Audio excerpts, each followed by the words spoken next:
Hey, I'm Chelsea. And I'm Liz. We just wanted to pop in with a quick heads up. This is one of our earlier episodes, and the sound quality isn't as polished as we'd like. But don't worry, we've leveled up in episode 17 and things sound a lot smoother from there on out. Thanks for giving us a listen, And we hope you enjoy the episode. Picture this. You and your friends decide to have a sleepover. It was the usual mix of laughter, snacks, and scary movies. But something seems different about tonight. As it approaches midnight, you decide to play a game of truth or dare. And when it comes to your turn, you pick dare. Someone says, "I dare you to summon Bloody Mary." You know the rules, it's just a game, you think to yourself. So you head to the bathroom. The lights begin to flicker overhead, casting shadows onto the bathroom walls. You close the door, your heart racing faster and faster as you stare into the mirror. You repeat the words, "Bloody Mary," 3 times. At first, nothing happens, but then a shiver runs down your spine. A cold gust of air sweeps through the room. You take a step back, and there in the mirror is something not quite right. A shadowy figure, her face distorted, lips cracked into a twisted smile, her eyes hollow and dark. She doesn't move, but you can feel her presence, thick and suffocating. Your heart pounds in your chest, your breath shallow. You turn to leave, but the door won't open. It's stuck. You can hear her behind you now as she whispers your name.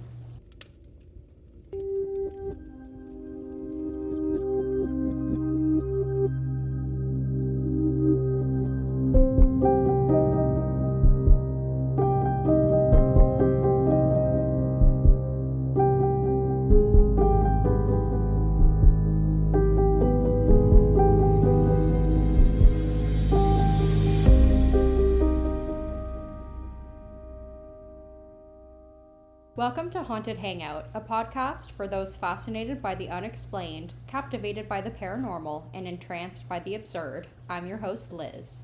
And I'm your host, Chelsea. And today we're going to be talking about Bloody Mary. I don't know why I chose this topic because it absolutely terrifies me. You've just been scared the whole time. Literally. But yeah, I think it'll be fun. I'm going to go through like the ritual. We're going to talk about the legend, who it's based on. There's a few candidates that I will tell you about. Contestants that I will tell you about today. Yeah. I'm excited. Yeah. So, this topic is, like, it's the very first ghost story that really kind of freaked me out as a kid. Yeah. I feel like everyone has, like, a Bloody Mary kind of experience or tale. Yeah. So I thought we'd get into a little bit of the folklore and what it's all about. So, without further ado, let's get into it. All right. Okay, so for those who don't know, Bloody Mary is an urban legend that's actually been around for centuries.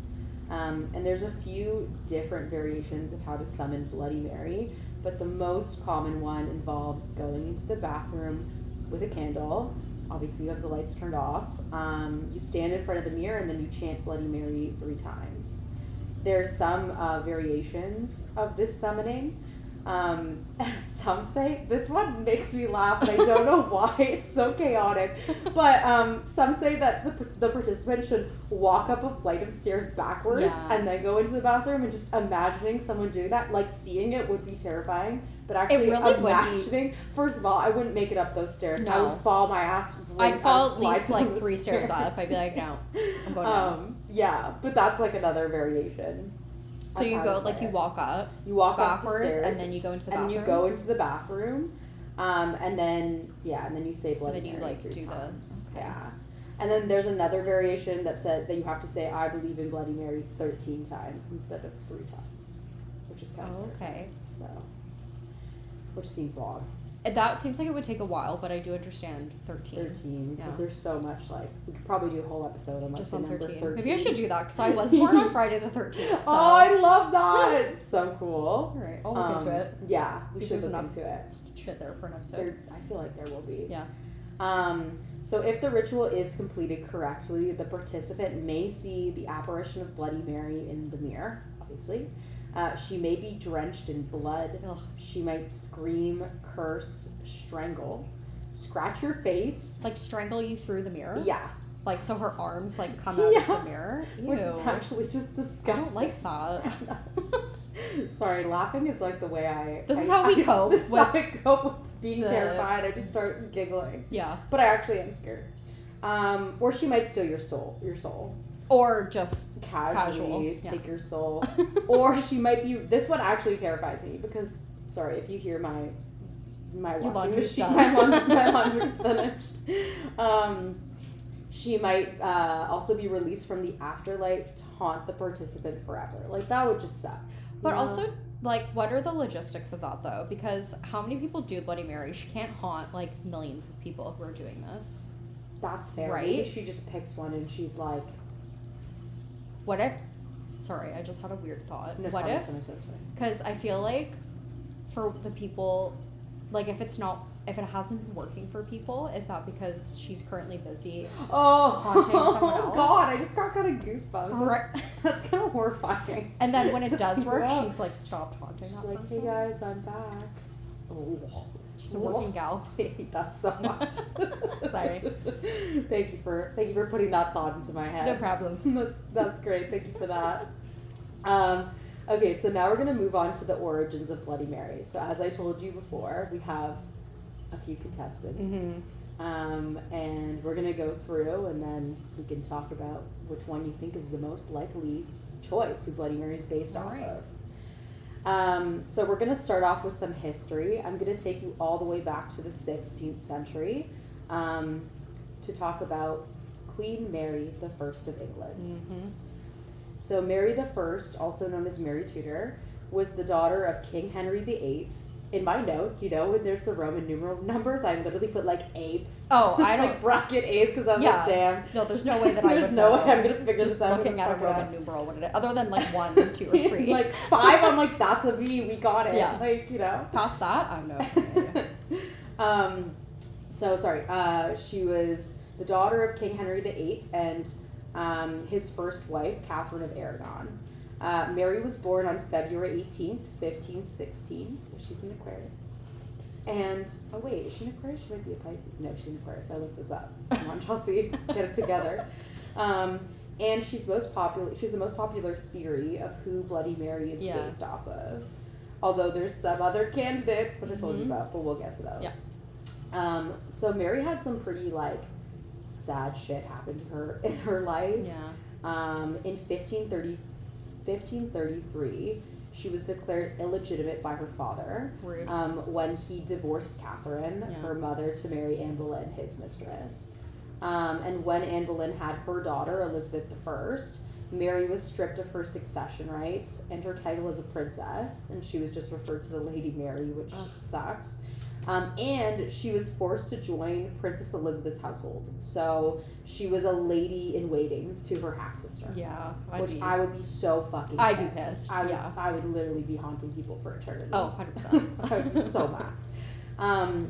She was also denied access to her mother. So the last time that she saw her mother was when she was 17 years old.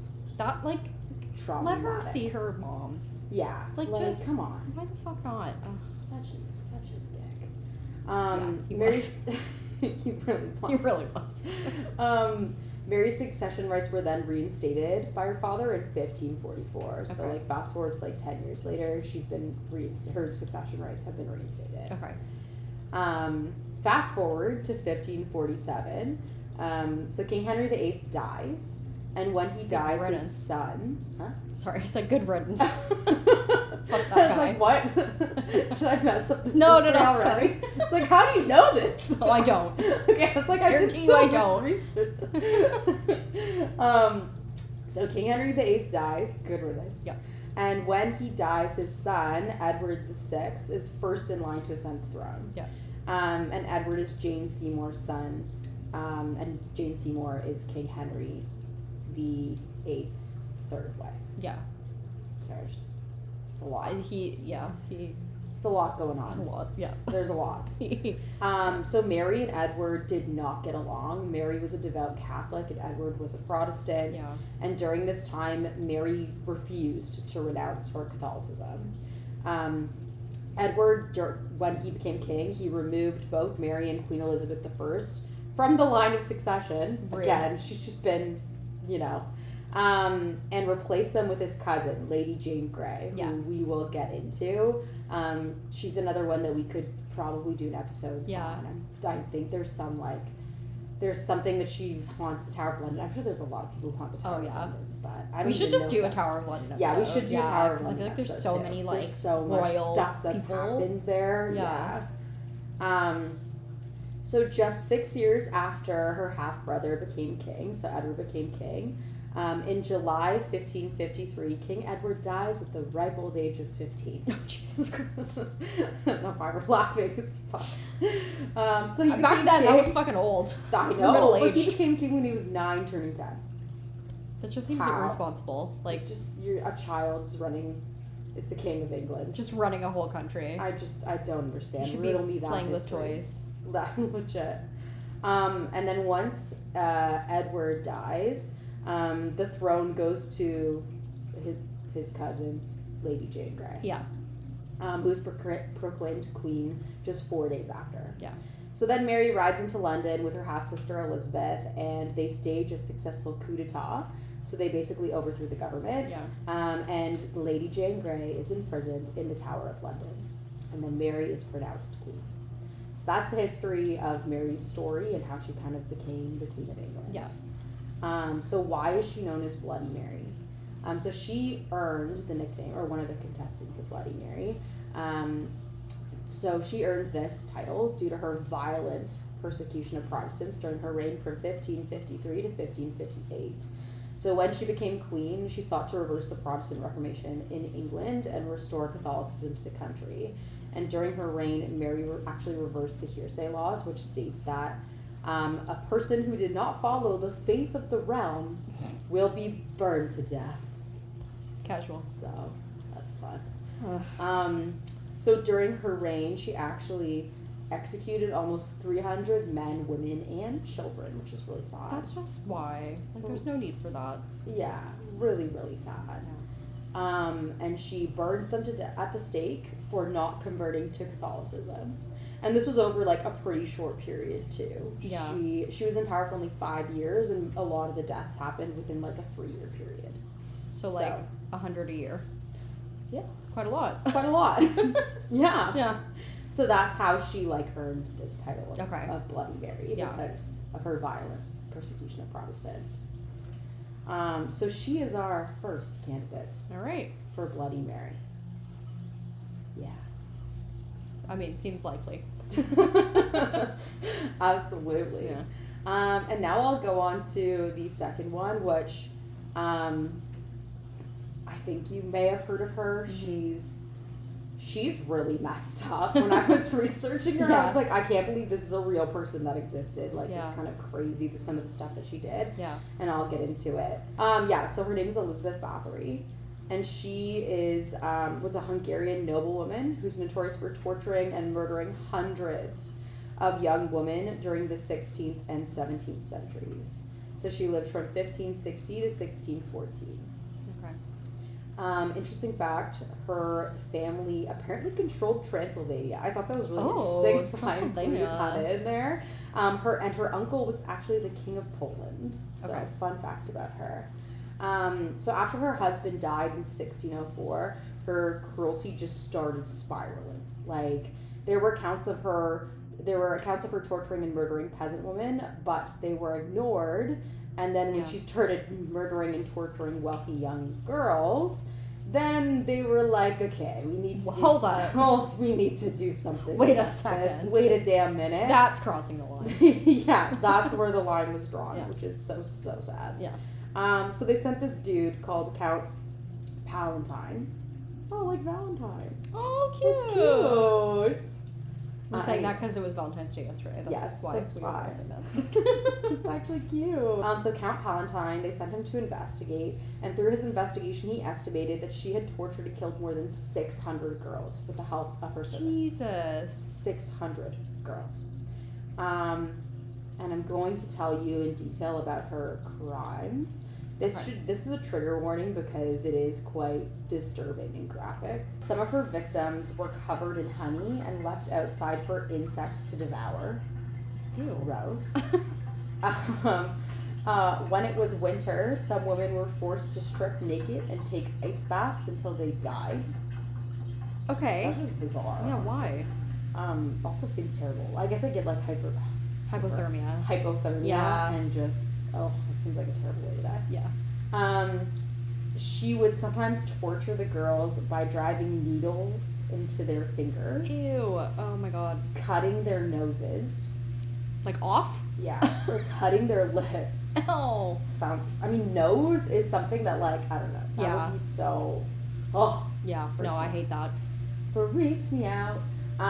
Whipping them with stinging nettles, which I looked up, and it's actually a plant. Okay. It's like kind of a spiky looking plant. Okay. So definitely wouldn't be fun. No. She would bite the shoulders or breasts of her victims. She would burn their flesh, including their genitalia. So she's sick. Psycho. She's fucked in the head, basically. Yeah. She's twisted. So I'm trying not to swear so much. She's twisted. And then one of the more chilling rumors, which this one you may have heard of, it's disturbing as well. But one of the rumors that she's like notorious for is that she bathed in the blood of virgins, believing that it would keep her youthful. Yeah. But I looked into this, and there's not really any historical evidence to back the claim up. And the rumor actually came about like hundreds of years later. Oh, okay. So it's probably just like someone just people got creative. trying to, Yeah. I mean, I don't think you had to add any more to that story. Like, it was already the fucked list to was begin. already terrifying. Yeah, you don't have to make it worse. I think the fact that makes her, like, such a crazy candidate for Bloody Mary is because she tortured 600 people. That's a fucking lot. Like, she actually tortured them, and they were like largely women. Yeah. Like I think all of them are women, or the majority of them are women. But yeah, super That's disturbing. fucked. In 1611, 3 of her servants were found guilty and executed at their trial. So the servants who helped her, they were executed. All right. But Elizabeth was never tried. Okay. That And was confirmed and was confined to her chamber, where she remained until she died. And let me tell you, her home be a castle. Like, she lived in her bedroom of a castle until she died, which was 4 years later. Unfair. In 1614. Okay. How did they not? They didn't even try her. So, like, they had evidence of this, and they didn't even. Okay. They were just like, that makes no sense. They're like, you stay inside, girly pop. You're a threat. Stay inside, girly pop. You stay inside for the rest of your life. She was like, okay, yeah, I guess. Yeah, that's unfair. Yeah, very disturbing. Yeah, that's fucked. Okay. So she is our candidate number 2. Okay. For Bloody Mary. So, who do you think is the more likely candidate for Bloody Mary? Based on our I was gonna say our beautiful contestant. Our beautiful contestant number 1. I think probably the first one. Yeah. One, because her name is actually Mary. Yeah, I agree. I think that, like, I don't know, I always imagined it to be Queen Elizabeth I for literally no reason and no purpose. My brain just was convinced as a child that it was her and not Bloody Mary, Mary the First, even though it's literally called Bloody Mary. Yeah. So I don't know why childhood Chelsea was so stuck on that. I feel like you got the timeline right. Well, that's right. You got like the. It was almost there. Yeah, I was close. Got her half sister. Like very close. I was exactly. close. It's very close. But I also feel like in terms of like, you know, like what Elizabeth Bathory did, like that's the thing. Like disturbing. What Elizabeth Bathory did, I feel like makes the most sense because Bloody Mary, the first Mary was like it wasn't like her hand doing the killing. It was like whatever rule or whatever law she made that she made the order too. Exactly. She made the law. Well, she reversed hearsay laws. So it was like a pretty violent persecution. Yeah. But it was violent. She killed literally 300 people. But I can also see like people back then calling her that because of that. Exactly. Yeah. And she had like, I was reading some articles and they were saying that she was getting like a really bad rep as a queen. So it was like, yeah, there was a whole bunch of other political stuff. But yeah. But yeah. But I mean, in terms of like it's pretty messed up that Elizabeth Bathory actually she legitimately cut herself people's murdered. nipples off and shit. Like, that's fucked. I actually don't know if that was in the list. My brain could have just made that up, but it feels likely. It feels on brand. That's fucked. I mean, either one I think could be yeah, for sure. All right, so there you have it. If you've ever tried summoning Bloody Mary, or if you have a creepy encounter of your own, we would love to hear about it. Please let us know. Send us an email at hauntedhangout13@gmail.com, or I think it's Haunted Hangout Podcast 13. I think. Is it? I think I'm pretty. I don't know. Maybe I'm wrong. I thought it was just Haunted Hangout 13@gmail. Haunted Hangout Podcast 13. Okay. gmail.com. Haunted Hangout Podcast 13@gmail.com. Yeah, you want to talk about our social media? Yeah. You can follow us on Instagram. It's Haunted Hangout Podcast. And then it's the same handle for TikTok as well, at Haunted Hangout Podcast. We'll be, posting pictures of our episodes and stuff, and then Chelsea will also be making lots of memes. So if you want to see some spooky memes, get on over there. Chelsea's the meme queen. I love making memes. It's so much fun. If you enjoy this episode, please leave us a review on Apple Podcasts, or give us a 5-star rating on Spotify. I will take no less than 5 stars. No, I'm just kidding. Give us whatever you think is fair, but interacting with us that way really helps the podcast and gets it out there. Yeah. And you can follow us on both as well. That would be lovely. Thank you. Thanks for tuning into Haunted Hangout. Until next time, stay curious and keep an eye out for what's lurking in the reflection. That was disgusting. That came out of my mouth. I loved it. Bye. Bye.